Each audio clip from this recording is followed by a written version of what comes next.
Après la remise et reprise des gouverneurs au sein des différentes provinces, place aux priorités ainsi qu'aux défis. Focus sur la province du Sud Kivu avec le nouveau gouverneur Théo Kassi qui a été élu, et avec lui avec nous sur ces plateaux, nous avons Bienvenue Kaleba. Bienvenue.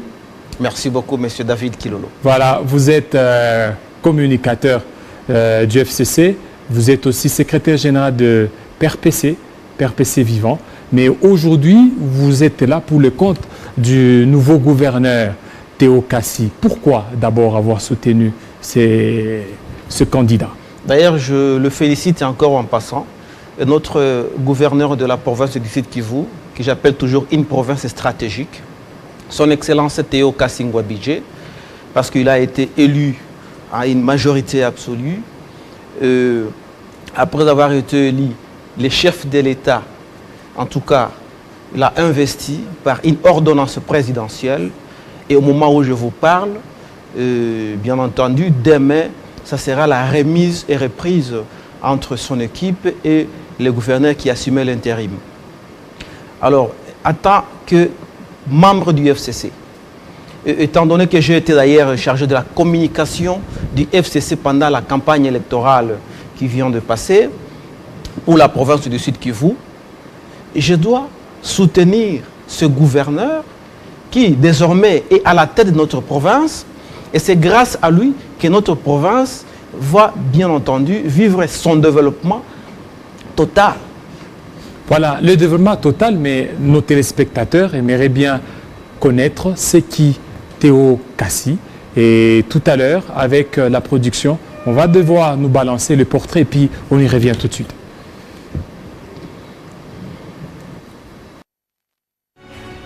Digne fils du sud de Kivu, Théo Kassi Ngouabidje est un jeune cadre et un chrétien né à Goma le 27 mars 1971. Originaire du paisible territoire d'Idjui, sud, chefferie Ntambuka, groupement Nyakalengwa et du village de Boza. En bon responsable, il est marié à Coralie Asseli et père de 4 enfants. Depuis une bonne dizaine d'années, il vit avec sa famille à Bukavu, dont il connaît les défis majeurs à relever comme gouverneur. Sur le plan académique, Théo Kassi s'est distingué à l'ISPEL Kinshasa, d'où il a obtenu sa licence en sciences économiques, option économie et gestion. Théo Kassi fait partie de ces personnalités qu'on oublie difficilement, car il est de nature sympathique, chaleureux, bienséant et courtois quand on les rencontre. Ceux qui les connaissent témoignent que c'est un rassembleur, un vrai patriote et un travailleur bien organisé. Ces qualités lui ont valu d'être classé parmi les meilleurs directeurs provinciaux de la Caisse nationale de la sécurité sociale, ex-INSS, où il a gravi tous les échelons durant 16 ans de travail. Quand on lui demande le secret de son parcours exceptionnel, il répond « Je m'appelle Kassi et Kassi signifie le travail.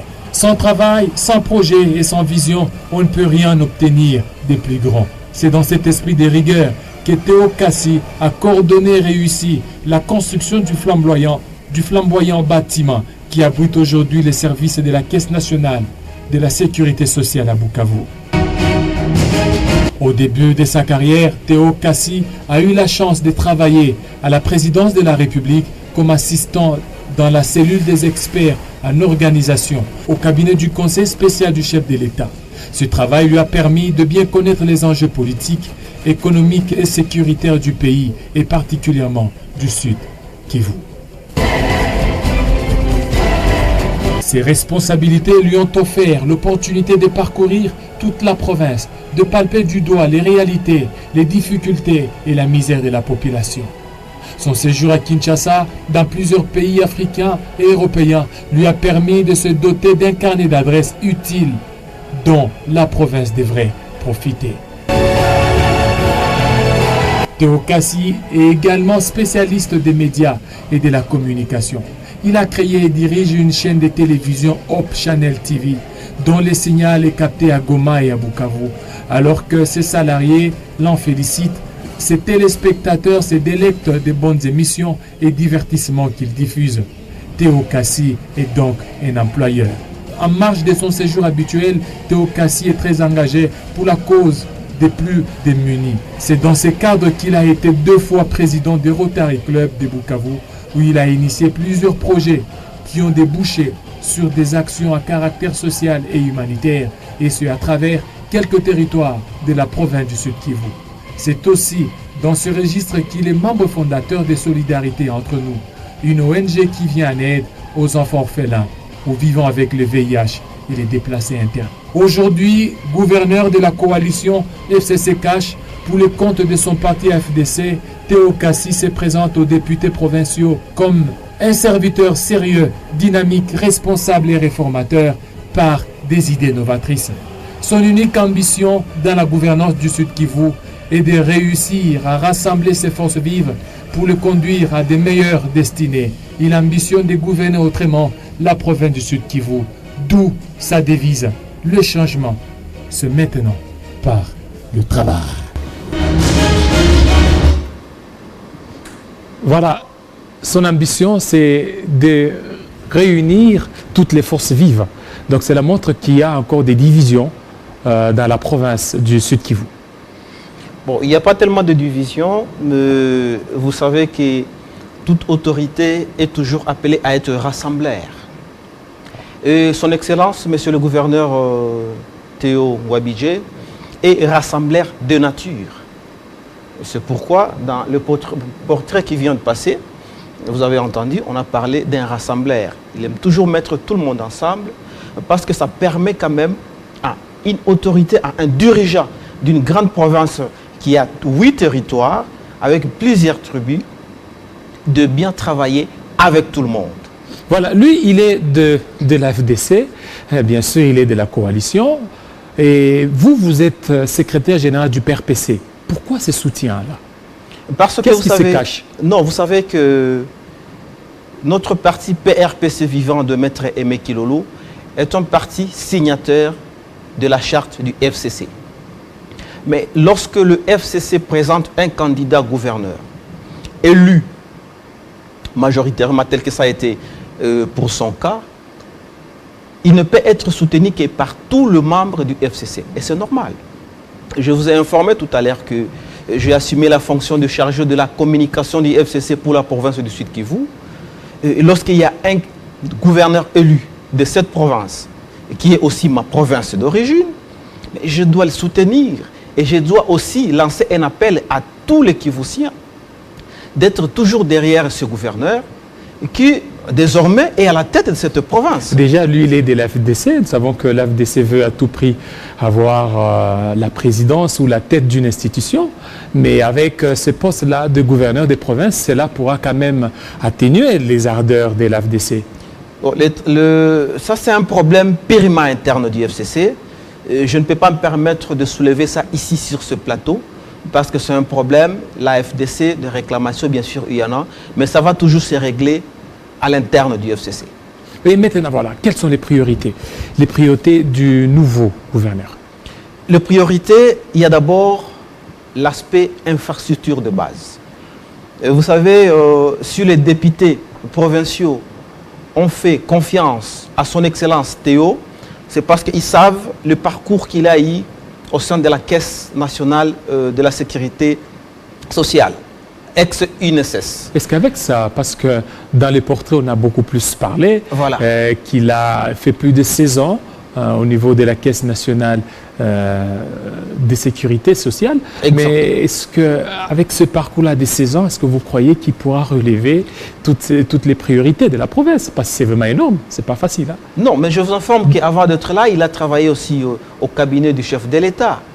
Excellence Théo, c'est quelqu'un qui a un profil, en fait. Parce que vous savez, notre province, c'est une province économique et il a une formation économique. C'est vraiment un économiste, un gestionnaire économique. Et avec les atouts qu'il a, il saura comment rentabiliser tout ce que nous avons comme recette et arriver quand même à relever le défi parce que notre province a un problème de routes. La ville de Bukavu elle-même a un problème sérieux de la voirie. Vous savez, et lorsque l'excellence Théo Wabidje s'était prononcé devant les députés provinciaux, il avait bien déterminer ce qu'il a comme objectif. Pendant la campagne, dans son discours, il a énuméré, il a parlé beaucoup plus des social, ce qui concerne la population sud-kivusienne tout ensemble. Et c'est parmi ses priorités en tant que gouverneur de cette province. Mais je ne vous ai pas entendu parler de la sécurité. Exactement, je voulais y arriver. Il y a la sécurité du Sud Kivu. Du Sud Kivu. D'ailleurs, vous savez qu'il y a toujours une politique sécuritaire au niveau national qui est incarnée par les chefs de l'État. Et c'est cette même politique que le gouverneur de province met en place, ensemble bien sûr avec les services de renseignement, de sécurité, la police et l'armée. Bon, pour le moment, la province du Sud Kivu, il y a quelques poches, bien sûr, d'insécurité, mais le gouverneur, il est là, il a toutes les stratégies qu'il va mettre en place pour mettre fin à tout cela. Parce que je vous informe que, d'ailleurs, à Chabunda, chez moi à Chabunda, où il y avait des problèmes des fois d'insécurité, mais il y a eu des gens qui se sont rendus parce que le chef de l'État a initié la réhabilitation de la route Boural-Chabunda. Et grâce à cela, il y a quelques enfants du territoire qui étaient dans la forêt et ils se sont dit, voilà, nous devons mettre fin à ce mouvement de groupes armés. Nous devons aller nous rendre pour permettre à ceux qui travaillent pour la route Boural et Kigouloub et Chabunda travaillent dans le calme et dans la sécurité. Donc c'est pour vous dire que ce n'est plus une question vraiment pertinente parce que le gouverneur a tous les moyens, il a des stratégies, il a un plan d'action dans ce sens. Ouais. Il y a également la santé. Parce qu'il y a la santé, il y a des problèmes sanitaires qui se posent au niveau de notre province. Il en a parlé aussi dans son discours, c'est-à-dire dans son plan d'action. Il y a la santé, il y a les infrastructures de base, il y a aussi l'éducation, le transport et aussi bien entendu la construction la réhabilitation des routes et des dessertes agricoles. Parce que vous savez, au niveau de notre province, nous vivons beaucoup plus de l'agriculture. Et le gouverneur, l'actuel gouverneur du Sud Kivu, a un projet d'abord d'accompagner les agriculteurs artisanaux, mais il a aussi des projets sur l'agro-pastoral. Parce que ce sont les routes de dessertes agricoles qui permettent aux entités agricultrices pour arriver à évacuer leur production aux entités consommatrices. Voilà pourquoi le gouverneur se m'attelait là-dessus pour dire, voilà, il va travailler dans ce sens pour permettre aussi à l'agriculture au niveau de la province soit une priorité. Parce que ça permet à la population d'avoir une autosuffisance alimentaire. Voilà. L'ancien gouverneur, Claude Nyamugabo, il a travaillé. Est-ce que vous comptez relever le défi de ce qu'il a fait, là où il a terminé, pour qu'il y ait un parachèvement, ou bien vous voulez faire autre chose que ce qu'il lui a fait? Bon, vous devez savoir que lorsqu'il y a une autorité élue, il commence toujours par là où l'ancien s'est arrêté. En tout cas, c'est la coutume. C'est comme aujourd'hui l'actuel chef de l'État, son Excellence Félix Tshilombo. Il a commencé là où Excellence Joseph Kabila s'est arrêté. Et c'est la même chose. Je ne commencerai pas à citer ce que l'ancien gouverneur Claude Nyamugabo a fait pour notre province. Mais je vous dirai tout simplement que le gouverneur Théo Ngwabidje va relever le défi en commençant par là où le niveau du territoire se trouve sur le plan de développement et relever ce défi en mettant en place de mécanismes pour un développement durable de la province. Parce que vous parlez du développement durable, tout à l'heure, on l'a suivi dans les portraits, il s'intéresse beaucoup plus aux démunis. Alors, quelle politique que lui compte mettre en place pour tenir compte de toutes les revendications de ceux qui sont démunis, ceux qui n'ont absolument rien dans la province, pour les prendre en charge, bien sûr? Voilà, c'est une très bonne question, mais vous devez savoir que le gouverneur, il a un plan, comme je vous l'ai dit. Il a un programme qui sera bientôt livré devant l'Assemblée provinciale. Et dans ce programme, il y a l'aspect social. Lorsqu'on parle du cas social, c'est très vaste. Mais en détaillant l'aspect social, il y a toutes ces problématiques que vous venez de soulever là tout de suite. Parce que lorsqu'on parle de l'aspect santé, dans la santé, il y a les infrastructures sanitaires, il y a la prise en charge de malades, parce que je vous dis qu'il est fondateur d'une ONG qui prend en charge les enfants orphelins et vivant avec VIH. C'est-à-dire, pour lui, ça ne sera plus quelque chose de nouveau pour mettre en place une politique de prise en charge de personnes démunies. Voilà. Et par rapport à la situation, nous savons que le Nord Kivu, le Sud Kivu, il y a beaucoup de problèmes. Tout à l'heure, vous l'avez évoqué, les problèmes d'insécurité liés à des groupes armés qui pilulent ça et là. Et de l'autre côté, il y a le Rwanda qui est là. Alors, quelle politique que lui peut envisager pour qu'il y ait un bon voisinage avec, bien sûr, le Rwanda? Déjà, je vous informe que la politique du bon voisinage de notre province avec le pays voisin, ça ne pose pas problème, parce qu'on est tout le temps de part et d'autre. Et d'ailleurs, il y a l'exploitation de gaz qui va commencer bientôt là, dans le lac Kivu. Les gaz méthane. Les gaz méthane que nous partageons avec nos voisins rwandais. OK? En tout cas, à notre niveau, sur le plan administratif, sur le plan social, ça ne pose pas problème. Parce qu'il y a des gens, la plupart des professeurs qui donnent cours au Rwanda, mais ils sont de Bukavu. Et je vous informe que ça se fait vice-versa. Moi, des fois, quand je suis à Bukavu pour venir à Goma, au lieu de prendre le bateau, je prends ma voiture, je passe par le Rwanda. Vous comprenez? Donc, sur le plan social, sur le plan... la politique du bon voisinage est très bonne. Et le gouverneur, étant donné qu'il a été à Bukavu pendant plus de 10 ans d'années, sur place, il maîtrise bien cette province. Il n'a pas des obstacles pour arriver à rendre une paix durable dans cette province. Voilà, vous êtes aussi notable de Chabunda, vous êtes ressortissant de Chabunda. Chaque fois lorsqu'il y a un nouvel exécutif au niveau de la province, c'est comme si Chabunda est oublié. Cette fois-ci, quel message que vous pouvez porter, que vous pouvez amener au nouveau gouverneur pour que quand même qu'il se souvienne de Chabunda? Ça, c'est une question très pertinente. Avant de vous répondre, je salue toute la population de Chabunda qui est en train de me suivre. Et je suis toujours celui qu'on appelle la voix de Chabunda parce que j'ai toujours élevé la voix de Chabunda à tous les niveaux. Je ne veux pas rappeler au gouverneur parce que je sais déjà qu'il a un plan de développement pour toute la province. Et c'est dans ce sens-là que j'évoque ici présent que dans son plan concernant les territoires de Chabunda, il est informé qu'à Chabunda, il y a un problème des infrastructures également. Déjà, merci beaucoup au chef de l'État pour son projet de 100 jours. Le programme de 100 jours, les coûts d'envoi des travaux a été lancé et la route Boural-Chabunda est en pleine réhabilitation. Et le gouverneur de la province, son Excellence Théo Ngwabidje, il va juste continuer avec cet élan-là pour arriver à désenclaver notre territoire de Chabunda. Il y a également le problème de l'éducation à ce niveau-là. Eh bien, dans son programme, bien sûr, de la province, il va aussi penser au territoire de Chabunda parce qu'à Chabunda, il n'y a presque pas d'école.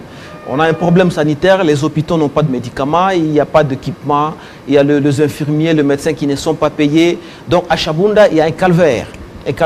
Mais déjà avec ce désenclavement du territoire de Chabunda, ça permettra quand même qu'il y ait la vie parce que pour le moment, les seuls moyens d'y arriver, c'est par avion. Or, le frais d'avion, ça coûte trop cher alors que c'est juste 350 km, 360 km Chabunda-Bukavu et par vol, c'est juste 45 minutes de vol. Voilà, on vous a vu au four et au moulin à Chabunda. Donc, espérons que cette fois-ci, le nouveau gouverneur tiendra compte de toutes les revendications des ressortissants de Chabunda. Fidèles téléspectateurs, ça n'est fini pour ces numéros de cryptage et à tout à l'heure pour d'autres numéros.